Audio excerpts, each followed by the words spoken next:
guys? Welcome back to another episode of the Popcorn Square podcast, episode 29. And this one is titled Power of the Prequel. It's me, Neff, joined with Kage. And Buttons. Alrighty, so we're going to be talking about the First Omen. And not only the First Omen, but we'll be speaking on other prequels that actually lead into sequels that have come out at an earlier date. So kind of how they do things backwards. But with the First Omen, just a little quick discussion about that if anybody's interested in it. Decent little film, little horror film for April. I gave it a 6 out of 10. There's some things that could have been worked out, but I guess that could be said with any horror film. I like the direction of the film. I like how they do fill in the gaps to the 2006 Omen, and this is a prequel to the 2006 Omen. I like how they did fill in the gaps with that. I thought the acting was great. I thought the movie was actually shot very well. I have to praise the director. A lot of the shots were great. As a creative person, I look at certain things like that when I'm watching film, not only what I'm seeing on screen, but dialogue, stuff like that, how people are acting, how the lines are delivered, what they're actually saying within the film. But I noticed specifically just the way the film was shot, certain angles that the director took, I really took appreciation to. So I really did like that. I think to me that might have been my favorite aspect of the film. But like I said, the story wasn't bad. It leads you into the 2006 Omen film, leads it up perfectly, actually.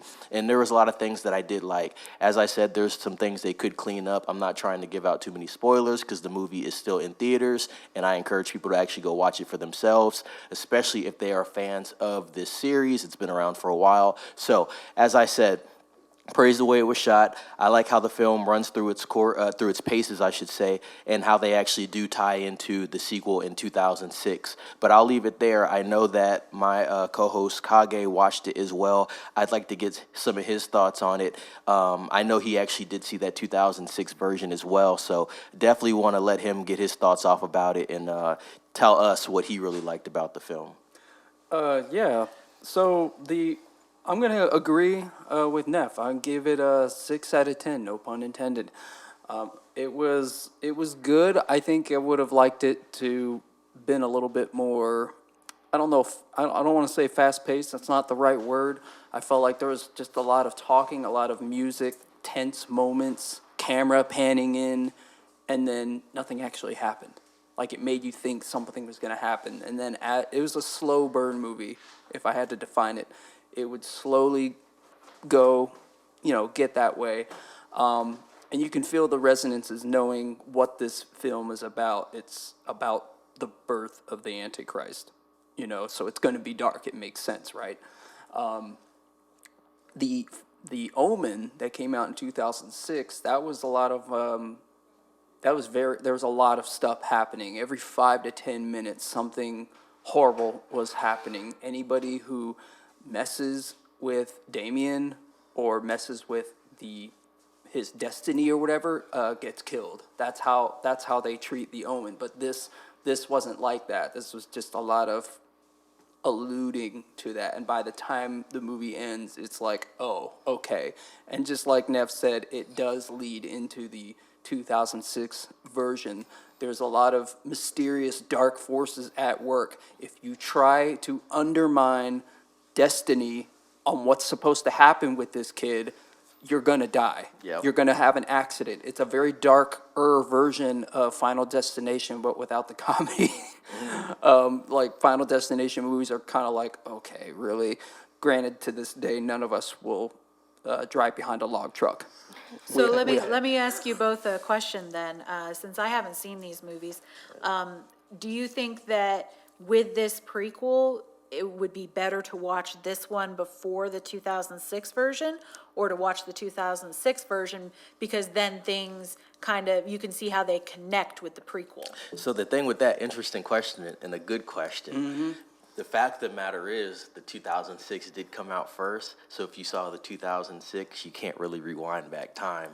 Now, I would say if you haven't seen any of this, like you were saying you haven't seen any of this, then I would advise that you actually do go watch this film and then go watch the 2006, because then it would just line up perfect for you. You're especially chronologically. And like me and him said, this thing really, it goes, damn near straight into what would be the sequel, which would be the 2006 version. Now, the character Damien has just been born, and I believe in 2006, I want to say he's about, 6, 7 years old, maybe.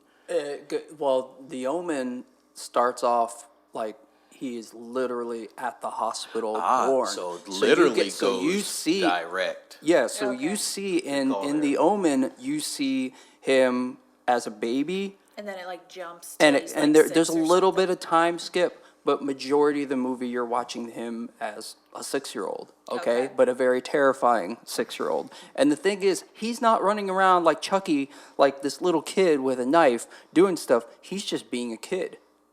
He's just being a kid at a birthday party, being a kid doing this and that. He's not doing, but all this horrifying stuff is happening to him. And I think the scariest thing about him as a character is that any normal child would be shocked at some of the things that this kid has seen, but he's just like, like he's just, Right. he's fine. It's a normal He's Tuesday. chilling. He's chilling. Yeah, he's good. And so you don't mess with him. Right. Stay the heck away from this kid. Something horrible is going to happen to you. But yeah, it absolutely leads into it. And I highly, just like Neff said, if you have not seen the 2006 version, I'm jealous of you because you actually get to see it chronologically, unfiltered. You get to see. I wonder what your response would be. You know what I mean? If you saw the two movies back to back without having, because I went into it having seen You it. were filled in on that with the events of the 2006, and everybody. I'm sure everybody knows that's listening, and people may not know that this series has actually been going since the 70s. So Yeah. the 2006 was a remake. So definitely a good point there, Kage. But I guess what I'm trying to say is, it lines up. It's perfect, like you said, to actually have the ability to go back and then actually watch them chronologically. You know what I mean? So it's like, okay, I get what happened here, and then this leads into this. And I know we talked about this offline, a specific point that this actually made you want to go back and do some research on a couple things. So that tells you a lot about it as well. Like I said, we gave it a 6, and that's a decent score. To me, it didn't really get me to that 7 or 8 level. It did what it needed to do, but it wasn't like, oh man, this thing is absolutely awesome. And to be honest, most prequels, in my opinion, don't really knock it out the park in that fashion. They get you to where you need to go. It's usually that, I guess you could say, when you look back in, retrospect, the sequel that is the one that kicks the door, and you're like, oh, well, that was great. And then usually they come back later Yeah. with a prequel, and you're like, oh, well, I get it now. You know what I mean? But the prequel never really beats out the sequel. And we're going to talk about that moving on. But yeah, like you said, Kage, it's like, yeah, the whole thing makes sense. I guess one point I'll make too is, yes, this is a prequel, but if you're like me and you did watch The Omen and you go and watch this, the only thing I'm going to say is there's one part in the whole movie that's I don't know if it's fair to say it's a staple, but it's a very iconic line that is said in The Omen. Yeah. And I don't know if it's in the other movies that were in the 70s or whatever, but it's a very iconic line. And when I watched it, I was like, oh, I remember that from The Omen. Right. But other than that, you can go into this completely blind, not knowing what it is, and it stands on its own. Yeah, it does a good job of leading you to where you need to go. Right. Yeah, great point. So we were talking about this movie in our April podcast. We talked about April is upon us, talking about what was coming up in the month of April. And I don't know if we spoke on the budget, but if we didn't, we're going to speak on it now. The budget for the First Omen was $30 million, and the box office is currently sitting at $35.4 million. So not necessarily a success. It could be the release time. These things do matter. When you have somewhat of a horror film coming out in April, I don't think that's going to garner the audience that you'd maybe get in the fall, specifically October timeframe. But overall, the movie was decent. This was also a movie that we kind of speculated could do good, could do bad. Really good because the budget's not so big. But I would honestly say, and the movie didn't look like it was cheap or anything. It looked like it was a pretty solid movie. It looked like it cost some money. But $30 million, when I really compare it to a lot of the horror films, specifically horror genre that I've seen lately, that budget's kind of high. Usually I really see it around $10 to $15 million. So, it looks like they put a little bit more money into it. The visual effects weren't that crazy. Maybe they were shooting on location in Italy. It does take place in Italy. I think that may have been an expense. There wasn't too many huge name actors in there. Of course, there are actors that line up with the sequel film, but no real A-listers other than, I guess you could call them A-list. Bill Right. Nighy was the only Correct. actor that Correct. I recognized. Everyone else from the leads, everybody's support, I had no idea who they Right. were. I'd never seen them before. Right.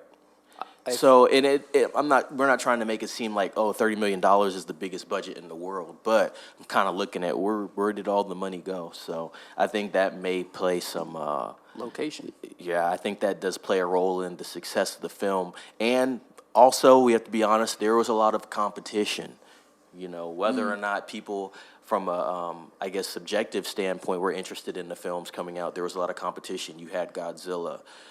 There's something that's else right. I'm missing that was big. Wasn't People are like still Kung- watching Dune, Kung there Fu Kung Fu Panda, Panda just 4? things that are Yeah. more family oriented are going to do better than your horror film that comes Now- out in April. Question. What you got? Now, first off, I just want to say I was not, because I did my research as well as on the budget and box office. At the time, I saw 19 mil. So you said 34. So in a Well, short, 30. You said 19 on the box office. yeah. Okay. Yeah. So yeah, it went up. So it went up. So we'll see what it's like at the end of the month. Who knows? But I wonder, would this have done better if it was released in October? Right. It's a possibility. I do think it does matter, and I think also Horror I think movie you, came I think out you, at I a think weird you have time to of the play year. into the theme as well. I think that does help. Now, is that going to make it $100 million movie? Probably not. But I do think when you're seeing $35 million on a $30 million budget, I think it coming out in April right after Easter has an effect. And then Well, maybe it would have done better. He if it- has risen, the Antichrist. Well, it should. Well, I don't know. Then maybe it should have came out on June 6th. But I think you could have played into it, Right. even Well, if it no, doesn't no, line no. up like the 2006 version. I It was gonna still s- plays into it. 30 years after the original movie. So yeah, yay for marketing.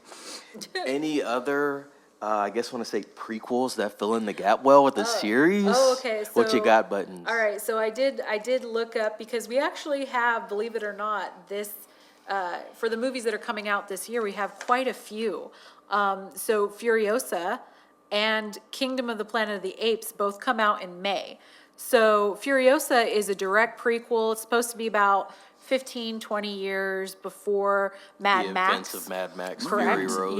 Yep. And Kingdom of the Planet of the Apes movie, you could say, could be considered a prequel or a sequel, because it's technically a sequel to the movies that came out in the mid 2000s. All of those, Battle for the Planet of the Apes, Yeah. War of the Planet of the Apes, all those movies.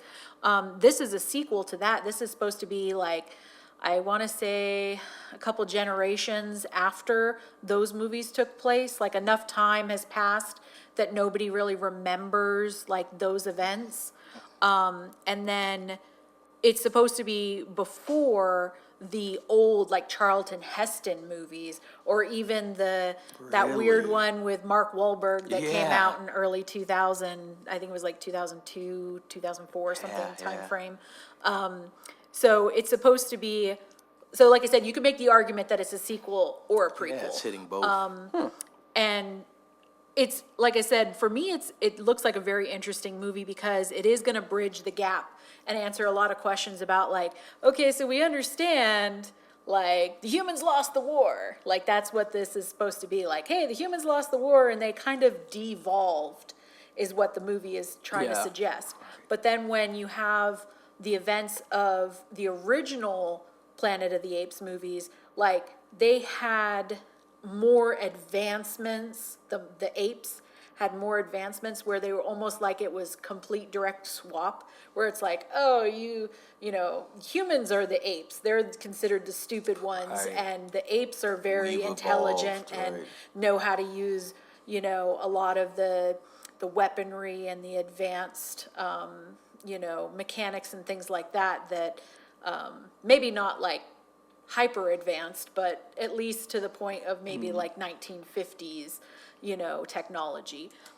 Like they understand electricity and Yeah. machinery and basic things like that. So those two movies come out in May. And then, of course, we have Alien Romulus coming out in August. And so that's supposed to be a prequel, if you want to call it, to Aliens. Alien. Aliens. Aliens. So in between Alien and Aliens? Yeah, yep, Yeah. perfect. Yep, so, you got it. Yep. Okay, so Aliens. All right. So yeah, and then and that's August, and then in June we have Quiet Place Day One. Yes. So that is supposed to be a direct prequel to A Quiet Place. The original is supposed to be so like the first original Quiet Place was supposed to be like a year after the invasion, and this is supposed to be like from day one. Like, Yeah, obviously, great hence the research. name Day One. Yeah, and I'm excited about every too. single one of those films you just listed. Yes. Yeah, May and so we June, got guys. May Oh, and June, and then August if you're interested in the Alien franchise. Wow. I think Kage, do you have any prequels that really fill in the gaps? I think we can all think of a couple of cinema and gaming. I'm going to go to gaming and actually talk about Metal Gear Solid Snake Eater, which is Metal Gear Solid 3, right? Technically in the big storyline, I should say, with Snake. And so you have Snake Eater, which is the third game that comes out, right, in order, but really the events of Shadow Moses and Sons of Liberty happen after these events, but they put that prequel game out basically third in the storyline. And then we've all talked about Prometheus and Covenant, right? Now, there are some issues with direct connection to Alien, of course, because those movies didn't perform as they should have. I wouldn't say Prometheus, but Covenant so much. And so now, like Button said, we are getting Alien Romulus, which is not necessarily before the events of Alien, but it does bridge the gap between Alien and Aliens, which everybody knows very well. And I think we talked about that Alien Romulus is, I want to say, 20 years after the Nostromo events in Alien and 37 years before the events of Aliens. So Sigourney Weaver is in cryogenic sleep, and these events happen in between. It's going to be a great film, but those are just a couple ideas that I had. What you got, Are Kage? we gonna get her in this? Even as a cameo, I feel like she. Now, I did throw some ideas around with Buttons, and it's a great idea, but there's going to be some issues with how it lines up. I have a theory on what could happen. I would not be surprised if they do CG what Sigourney I was gonna Weaver say. Well, I in mean, you're some gonna way. have to. She's not the same age as she used to be, obviously. And Correct. if they don't CG it, the only other thing they could do is try and splice some. And of I the don't think it's going original to be footage. her with any speaking lines. No, it I definitely. think it's going to Yeah, be I her can see that. sleeping. Yeah. You guys if get what I'm anything. getting at. If they Yeah. show her in any capacity, Yeah, I don't she's think like, it's going to be her doing anything. Like maybe you'll see her name written on, Correct. the monitor somewhere. Be all like, "Oh, who's in that one? Some Ripley, so and so Ripley or whatever." Something like that. Maybe a little nod Right. to it. Nothing Right. where it's going to be where she's going to be active. I in it. mean, and we They can talk could- about- They could technically, if they wanted to, and it's not something that is completely never been done before. Correct. But where they take in some of the like video footage from like the logs and stuff, so they could like play some old footage of Right, like right. whatever happened to this old Maybe a junker kind of thing. Oh, broadcast. here's a some video, some corrupted data files, or some video logs or whatever, and they kind of, like you said, either audio file or digital. Yeah, I definitely think they'll splice in some definitely stuff. use that. I mean, know. I don't see how you what wouldn't happened? do that. Yeah. Kind of like the what the Event hell Horizon happened? type stuff. Yeah, Let's look at the tapes. exactly. Oh, they went crazy. You know what I mean? And so they have that found footage there. Another one that I just thought of right now is the X-Men series with X-Men First Class. Oh, right. Because yeah. that was like, Yeah. they kind of go back and say, oh, this is how it started and stuff like that. Even Days of Yeah. Future Past, one of my favorite X-Men films, by the Mm-hmm. way. Kage, do you have any ideas? Well, I'm looking through a list of prequels here. Well, actually, while you're looking, I will say this because he mentioned X-Men. We got to say X-Men First Class. Yeah. I mean, those were very well done, all those, Agreed. movies that are Absolutely agreed. prequels, right? Yeah. So, I, like you said, I think the last one kind of got weird. I mean, Dark Phoenix, I never even watched Dark Phoenix. And we've talked about that. They focus way too much on Jean Grey's character, and Yeah. they've been doing that at X-Men since the early 2000s, Right. in my opinion. I know the Phoenix is a pivotal character, but there's other characters, especially in that X-Men universe, that you guys could pay a lot more attention to. Yeah. And there's characters that are stronger than Jean Grey. So why not talk about that type of stuff and really expound upon the universe? Kind of like how Marvel did. They didn't just stop at, oh, Thanos. Yeah, Thanos is the key component, right? He's the climax of the story. But like we saw with Thor: Love and Thunder, they bring out eternity. You Right, know what I mean? So right. yeah, there's other beings that are more powerful. They might not act in the same capacity, but they are there. With X-Men, they never really did that. I know that they did bring in Galactus in Fantastic Four, but that Yeah. depiction of Galactus is not really a good depiction of Galactus. He was really like a big cloud. It's like, that's Yeah. not Galactus. But anyway. It's a storm And people cloud. had Look their at the problems with lightning. that film. And I've actually been watching some clips of Fantastic Four on YouTube, which has kind of been fun. Well, The I Silver mean, Surfer. let's see how they do with these remakes, reboot This yet is their again. last shot. This is their last shot buttons.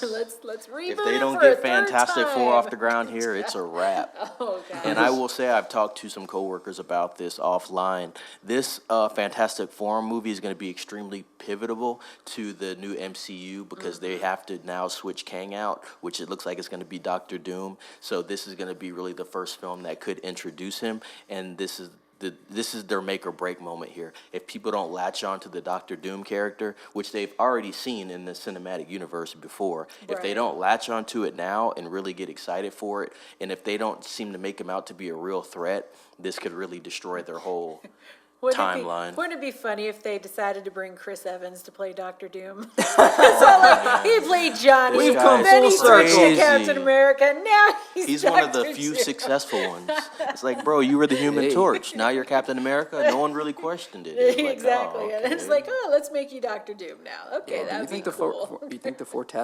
Fantastic Four films are just cursed? How many times are they going to try to It do just it? doesn't work. I don't think the first film was cursed, but and I feel like maybe the first- Silver Surfer film yeah. got panned for maybe like I can't remember I haven't watched it in a long It's- time. I need to watch it again, but maybe Yeah. it got criticized for maybe certain reasons that it shouldn't have been criticized Right, for. yeah. It didn't look like the visual effects were could've- that bad. It could have been an out of time kind of situation. Correct. It's like you're throwing it in there. Spider-Man's huge at that point. And then you've got X-Men, which is huge at that point. And I think Fantastic Four just kind of was like, this ain't no Yeah, X-Men. we're not really that This interested. isn't as great as Spider-Man. Like, it's all right. got pushed to the wayside, kind of like the Daredevil. Yeah. And people Or hated that Elektra. film. Oh yeah, Elektra, dude. Yeah. They were just like throwing stuff against the wall, hoping something would stick. Yeah, they're like, okay, we'll give her spin-off. Maybe that one will work. Yeah. Wow. And it's funny how we talk about like some of these roles, some of these actors, they play multiple, characters Right. throughout like either Marvel or DC universe. And you're like, oh, like, another good example is like Ryan Reynolds, for example. It's Correct. like, obviously we're like, he's Deadpool. He Right. can't do anything else. Right. He can do no wrong as Deadpool. Mm-hmm. And, but everybody absolutely hated, the Green Lantern. They were like, oh my God, why? He's And one that was able to recover, overcome. recover from that. And not only that, the Deadpool depiction that we got in the Wolverine film, Wolverine Origins. Oh yeah, that was What that was that? Yeah, we were all very confused. We're like, that is Ryan Reynolds, like It is. But what's up with his mouth? Like, what's Yeah, going he played on Deadpool there? in like 2 different eras. Yeah, it was Resilient, weird. man. Yeah, They figured that one actually, out. Most people I can't hope do they that. I hope they tie that in with the newest Deadpool movie. I really hope In they like do, because that would different just universe with the Void. Who are you? Well, because I mean, he's always with the Deadpool movies. They break that fourth wall and they throw in little tidbits here and there that kind of make the audience, go, ha ha, you're making fun of Yeah. yourself, and we like it, and just kind of like he did with the Green Lantern. He has a line in the first one where Mm-hmm. he's basically bashing on the fact that he played that character. So I mean, it's it would be very interesting to see how he like ties in. Yeah, they could play into it. Because I think was at the end of the second one when he starts doing is all the when he- time traveling stuff, and he jumps around and he like kills. This is when he shoots himself, right? Yeah, yeah. He like, oh, shoots why'd I do he that? shoots Ryan Reynolds before he can like take the role or whatever. Another one I just thought of was Prey. Prey, another Yeah, prequel, another right? prequel. That comes out after the other events. You get it a little later there, right? So, Although I that will was say another it one. doesn't really do a whole lot of connecting. It doesn't do to any your- connecting no, it's necessarily just to a- the 1987 Predator, Yeah. but it actually has a connection to Predators with Danny Right. Glover. Right. But like not direct, but I know that the pistol is the same pistol that Mm-hmm. is given to Danny Glover from the Predator in Predators. So very interesting connection and Easter egg there. And Yeah. Prey, great film. And we speculated on this, and I've heard other people talk about it, like we said with Romulus, guys. We've talked about this with Alien. I'm sure you guys have been listening. Alien Romulus was supposed to be a Hulu original. They switched plans, and I think Prey is the reason why they did that. And interesting you say that now because that was the thing with the First Omen. Actually, it was supposed to be on Like Hulu. an original Yeah, or exclusive, maybe. So actually, maybe not original, exclusive. got a probably. little thing that would be of interest to you. So apparently, it went to the ratings board 5 times. The First Omen went to the ratings board 5 times to avoid an NC-17 rating. And Neff, you know exactly what the scene I'm referring to. Yeah. But it was meant to be on Hulu, but switched to a theatrical release after, wait for it, Walt Disney Studios determined it needed a theater release due to the shortage caused by the 2023 strike. Now, and you know, Kage, you bring up a good point because, you know, when we look at a lot of these films that are coming out, you know, Disney has a history of going ahead and picking up, you know, some of these movies, some of these studios, and they just are like, yeah, we run the show, but we don't want to slap our name on it. So we're going to go ahead and, Right. you know, that was, I think we talked about that with Dirty Dancing in one of our previous episodes because that studio was, what was it? It wasn't Searchlight. It was... Yeah, we just talked about that too, but Yeah. I can't remember the name. We did talk about it. But anyway, that studio is owned by Disney, and it was supposed to be a way for them to Touchstone. Yep. Oh, yeah. So it was a way for Disney to release adult content without tarnishing their family-friendly name. Right. So Disney has, like I said, they have a history of doing that. And that was why a lot of people were like, oh no, what's Disney gonna do now that they own Deadpool and, you know, now that they own all of these different, you know, Fox and all this stuff. They're like, oh, they're gonna ruin everything. They're gonna make it PG or PG-13 and Deadpool's not PG-13 and all this other stuff. And it's like, you guys seem to forget that they've been doing it for years. You just didn't know. That's why Nightmare Before Christmas is Tim Burton's A Nightmare Before Christmas when it came out originally, because Disney was afraid that if they put Walt Disney Nightmare Before Christmas, that it would tarnish Disney's name and everybody would lose faith in the family-friendly thing. But then later brand. later when it became so popular, that's when they were like, oh, okay, yeah, now we'll do Walt Disney's Tim Burton's A Nightmare Before Christmas. Right. Which is a mouthful. What you got, Kage? So, I was going through a list, and I know this isn't even a quarter of them because there's been a ton of prequels. Interestingly enough, some of my favorite prequels have come out this year. Saw 10, that's a prequel. Godzilla -1, that's a prequel. Let's see here, just kind of looking at the list, and obviously the First Omen, as we just mentioned. But yeah, let's see. I can talk about Leatherface, the origins of the Texas Chainsaw Massacre. Yeah, one of my favorite horror movies that came out not that long ago was Annabelle Creation. Yes, Like, I thought that was an excellent prequel. Yeah, everybody knows if you've been on the internet, you've heard the story. If you've watched Ghost Adventures or shows like that, everyone has heard about Annabelle, but no one talks about where this doll came from. We all hear the stories of like the horrible accidents that people experience from coming into contact with this doll, but we never hear the origin story. So, And I will say, the way that they made Annabelle in the Conjuring universe in the movies, way more scary than a Raggedy Ann doll. yeah, yeah, no kidding. Way more have you seen scary.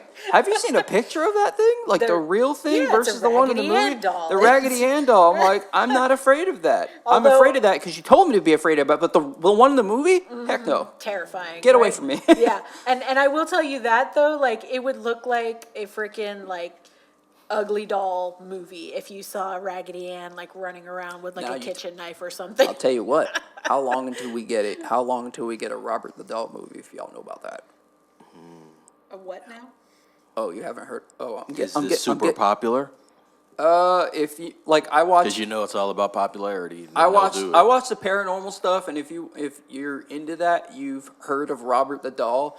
It's a doll that is arguably more terrifying than the Raggedy Ann doll because people die just for taking pictures of it. Oh, okay. So So it's another doll, but It's it's a male doll. It's located in, last I heard, it was in Key West, Florida, and it's behind glass, That's because it's freaking voodoo. right? Well, no, if we're talking voodoo, it should be at Louisiana, Well, but no, but New Orleans. yeah, but I mean, Key West has also got a lot of roots in, Yeah. in that kind of Well, island. So this doll is real. Yeah. It's real, and when you go, like, I don't know if they make you sign a waiver, but it's behind glass, but there are letters from all over the world at the base of where they have this thing. What's the stored. origin of this doll? Too much to say here. So It maybe- goes back. Yeah, maybe we can like dive deeper into. I'll tell you- like, I think the Buttons may horror. be Let on me- something there. With Let that. me just give you off the rip, like, what I know off the top of my head. Apparently, the doll was given to a boy as a child, obviously, and as time went on, the father heard his son talking to the doll, and he's thinking, oh, he's just a child, imaginary friend, and he started really engaging with this doll to where he didn't want to talk to other kids at school outside. Okay, now it went from cute to creepy, and the father tried to separate the doll from the kid. That didn't go well. Didn't go well at all. And then things started happening when father tried to intervene to separate them and stuff. And then Yeah, that sounds very similar plot line to Annabelle Creation. yeah. And anyway, that's as much as I know. But I do know that you have to actually ask the doll, "Hey, can I take a picture of you?" You have to ask permission, because if you just pull your phone up and do this, you won't last a week. You ticked him off. Yeah, so I mean, so that's just I'm gonna go down the rabbit hole. Hey, listen, there's plenty of documentaries I'll send your way. Please on do. YouTube. It cause makes me wonder, because when you say scary dolls, the number one you come to is Annabelle. Everyone has heard of Annabelle. Correct. The second one is Robert the Doll. And funny enough, And the third third is is Chucky. Hey! Okay, you are not wrong. You are not wrong. There we go. Excited. But yeah. So there's that. But going That's back, some good information there. I like how we can kind of turn it into other things. That's like a little historical, I guess you could say, event or happening, and it's actually things that are real. It's not like, oh, we're making this up. It's some scary you know what I mean? stuff. That's really it's some cool scary stuff. And Well, tell me what you think, Kage, specifically in direct comparison, even though I guess you can't say it's a direct comparison because it's not a remake, but how did you feel about the First Omen versus the Omen 2006? Which one did you prefer? I prefer the Omen, just because, not to sound sick or anything, but I feel like it was paced better.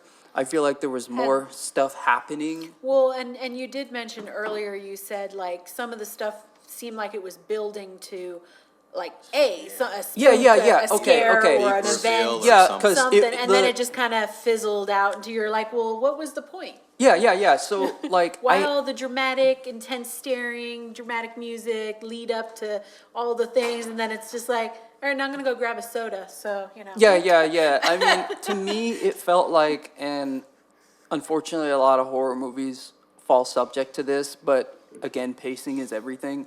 And it's all about atmosphere. They're not trying to scare you with a scene of extreme violence in a second. It's like it's all about atmosphere. We're gonna gotta tone the build. lighting down. We're gonna have Yeah. candles flickering in the background. The camera's gonna pan in, and you can only see that, and you can tell that the director wants you to look at this spot. But then there's something that happens over here on the left. You know what I Yeah. mean? So Yeah. there was Wait, what was that? Yeah. Right. There was a lot of that in this film to make you think, like I'm at the edge of my seat, like something's about to happen, and then all of a sudden it's either doesn't happen or it's like, that wasn't as big as you were making Yeah. me think it was going to be. Yeah. And like I said before, The First Omen is a slow burn movie. It's a lot of tense moments. Every now and then there's a jump scare, but it's very slow. But by the time the movie comes to an end, everything is revealed. There is no secret hush hush culty stuff going on in the background. Now we are showing it to you front and center. Yeah. But in terms of The Omen, I like The Omen better because there is no talking. There's enough exposition to move the story forward, but there's still stuff to make you The scared. director is showing you, he's not having to put it into words, he's just showing you why you should be terrified. Mm-hmm. You're just seeing the events that he's, portraying throughout the movie that kind of culminate and build to, oh man, that is just utterly terrifying, or that is Yeah. so twisted, or that is, just like somebody's worst nightmare come to life. Yeah, the second film, I highly encourage everybody, but I can only say that so much. I highly encourage everyone to go out there and go see The Omen, but take advantage of the fact, if you haven't seen Omen, go watch the first Omen right now in theaters while it's still in theaters, gonna and help. then go watch, That is gonna because be I'm awesome. curious about what your overall experience is going to be, because I saw it in 2006 in theaters, and it's like I went into it, okay, Antichrist is bad, they're scary, I get it, this is what I'm getting. But with this, it was new territory. And just like Neff said, back in the 70s, there were 4 Omen movies. Yeah, I believe so. There Yeah. were 4. There was four movies. 3 movies about Damien, and then the 4th movie, I don't think should have been made.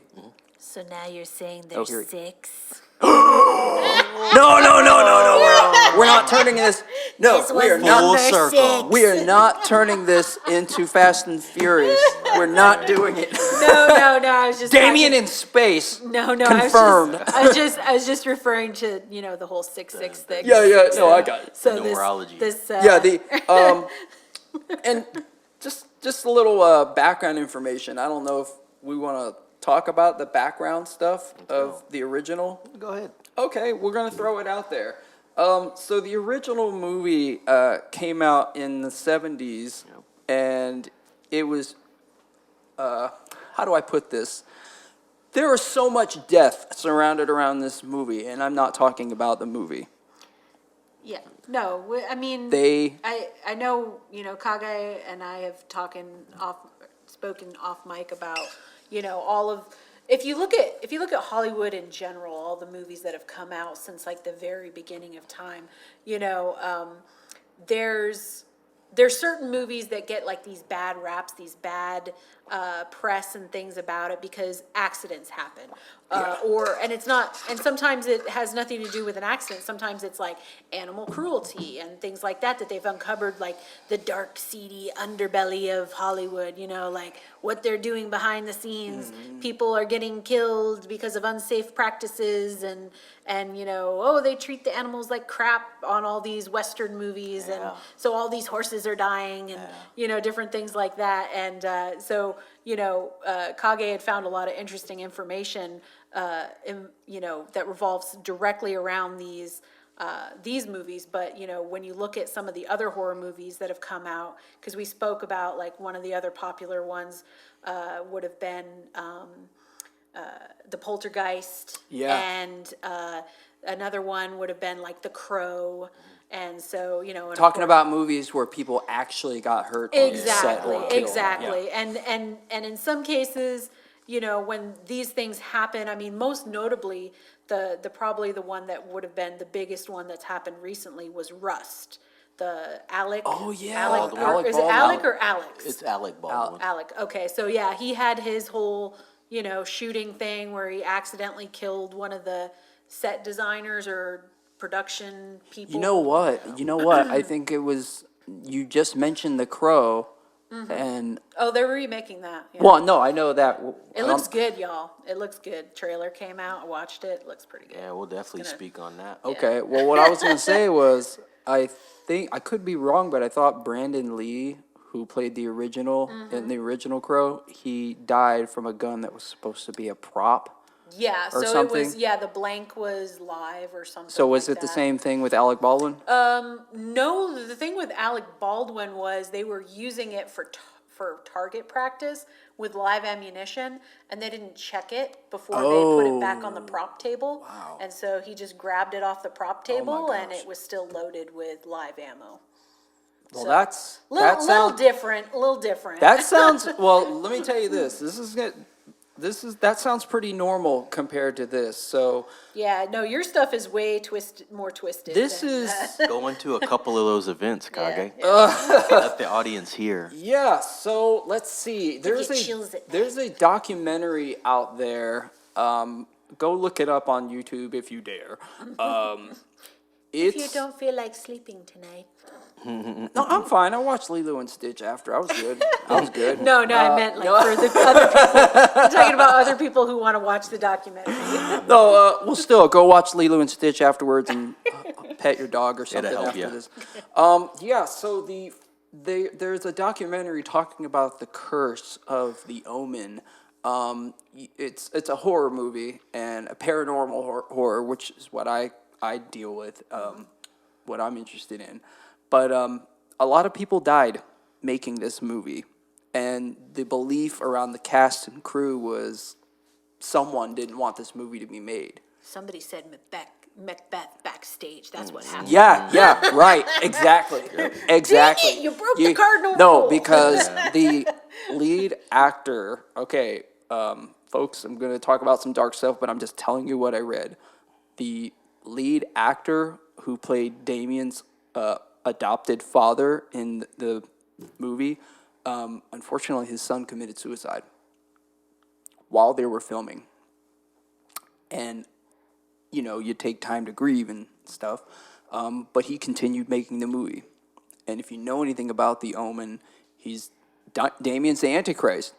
And there's parts throughout the movie where people catch on to what he is, and they're like, we got to kill him.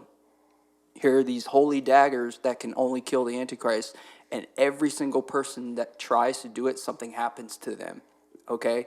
So how do you ask an actor to kill his son in a movie, in a scene, while he is still grieving his real son?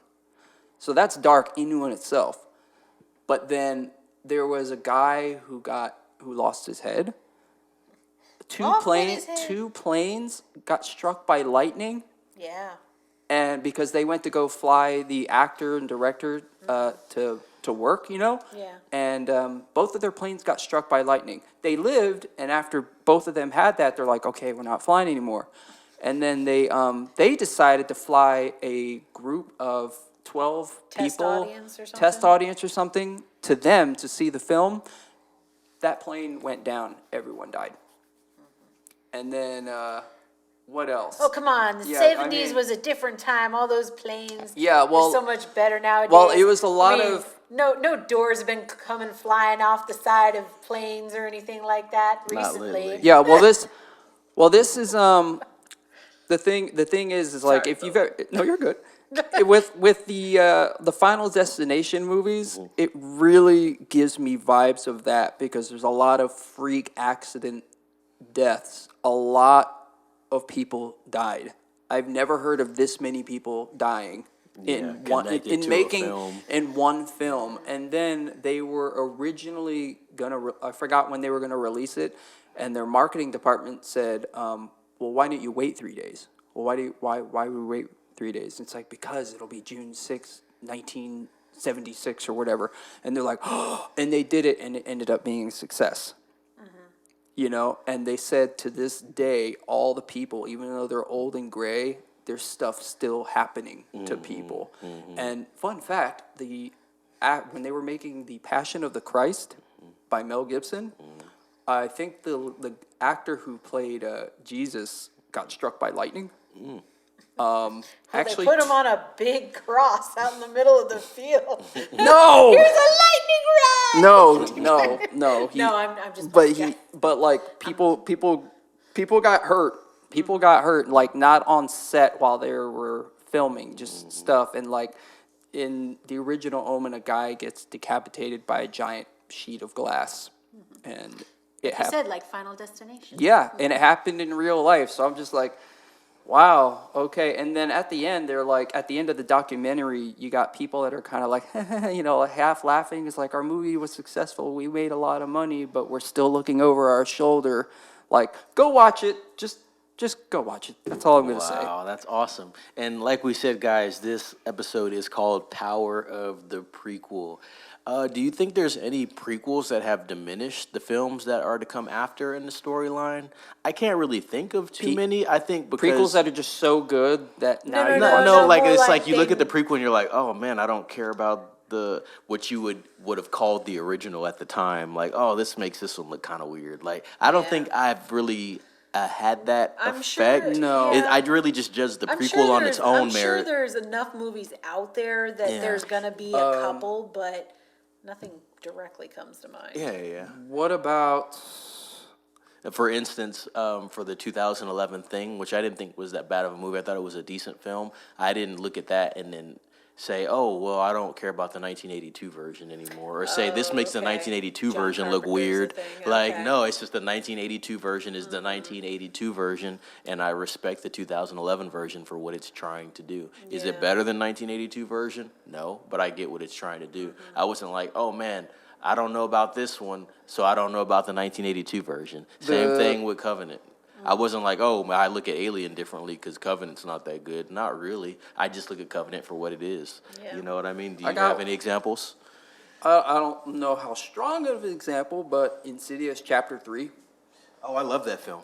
I do too. It is a prequel to Insidious because you get to see how Elise and her team meet and come together, how this whole, what was it, the lipstick-faced demon, where it came from, how far back this goes. And then you watch that, Insidious Chapter 3, and then I go back and watch Insidious. I'm like, yeah, I like the prequel better. So Wow. So, So- you actually like the I like 3 chapter, better than chapter 1? 3. Like, Insidious isn't crap. I think I have Chapter 3 as my second favorite in the series. so The Last Key is another prequel. Yeah, I will say this because you've got, like, when you start looking at, like, the Conjuring universe, the way that those movies have all come out over the last, decade, almost 2 decades now, they're done in kind of a weird way to where, to your point, it's like, okay, when you first are introduced to, like, Annabelle, and you're first introduced to the nun, like, in the original Conjuring movie, like, okay, when you sit down and you watch the first Annabelle movie that they had, you're kind of like, it's not that great. Annabelle Creation was wonderful. Annabelle Creation's really good. And the first Annabelle movie that they came out with, that was, I think that would have been a prequel because they show the Annabelle doll locked up in their house in Conjuring. So, Yeah, all those films are intertwined in yeah, some way. but yeah, so I mean, they're kind of, you can sit there and you can kind of piece a weird timeline behind them. And so like, when you watch like the second Conjuring movie, that one, it's not a prequel, like, because it's within the universe, but it's its own standalone movie. Yeah. But I think out of all of those movies, that second one, it's just different. Like, it's not bad, but it's just, it feels very removed from the others. Well, we got one more. We got one more coming. What you got? No, the last Conjuring movie is coming out. Really? They're ending the franchise, whatever. Oh, the franchise, Like, really? no, Conjuring is done. This is the very last Conjuring movie, period. Okay. Now, unless they surprise and cherry pick an enemy or a demon and like, oh, we're gonna make a movie out of that and milk that, like we did The Nun. I think Conjuring 1 and 2, I'm good. Annabelle Creation, Well, they did- 100% agree Well, with they that. did, what was it, Devil Made Me Do It? That was the Yeah. third one, right? Yes, Yeah. yes. So we got one more coming, and they're saying that is Yeah, gonna be it. Devil Made Me Do It didn't really hit as hard either for me. I don't know if it was just the storyline with it or what, but, I mean, it wasn't a bad movie, it wasn't as impactful. Yeah, I think for me, as horror movies go, I like the Conjuring movies. Well, I as soon like- as you say, well, as soon as you tell me, and I might get some laughs out of this, as soon as you tell me based on a true story, I'm sold. I'm an easy to please guy, you know. If you tell me it, because if I can Google it, look up articles, and kind of go like, that's kind of neat. That's next level entertainment for me. When I leave that theater and I'm going on Wikipedia, I'm looking at Google, I'm like, oh man, like looking at documentaries, I think that's entertainment to me. Yeah, you get to really delve into Yeah, the you're like when it's background of but everything. like if you just made a story in a boardroom of people, and don't get me wrong, there's great stories that come out of that, but it hits different when you can say, oh, that was based on, and then of course you get to compare it, because obviously Annabelle in real life, like you just mentioned, Buttons, it's just Raggedy Ann doll. Yeah. They made that stupid doll terrifying in the movie. I don't want to be around it. It would not I don't have care. hit- It's a prop. I it would don't want not to be have anywhere hit- around it. It would not have hit as hard if audience members were sitting down watching the Raggedy Ann doll Oh my run God, hey, around. Right. I want to see somebody make the trailer, but edit the video, edit the Raggedy Ann, just to prove a point. Guarantee someone has done it. It'd be the greatest parody, right? Yeah. It, Well, I mean, it would be Almost dude. as good as Dogwick. Or if anybody's seen like the Snuggle commercials where yeah. Snuggle is all evil, the bear. Yeah, imaginary. Evil Snuggle. Right, that's what I thought when I saw Imaginary trailer. Oh yeah. Anyway, guys, I think that's going to do it for our conversation on Power of the Prequel. I think we discussed the First Omen in depth enough not to give away spoilers for you guys. We also talked about the Omen. We talked about other prequels and the power of those prequels on the sequels, I guess you could say. So, yeah, leave comments. Let us know about some prequels that you really liked. And then, like, comment, of course, subscribe. I just said comment, but subscribe, share with a friend, ring the bell for notifications, and stay tuned for the next episode of the Popcorn Square Podcast with me, Neff. Kage. And Buttons. all righty, be safe.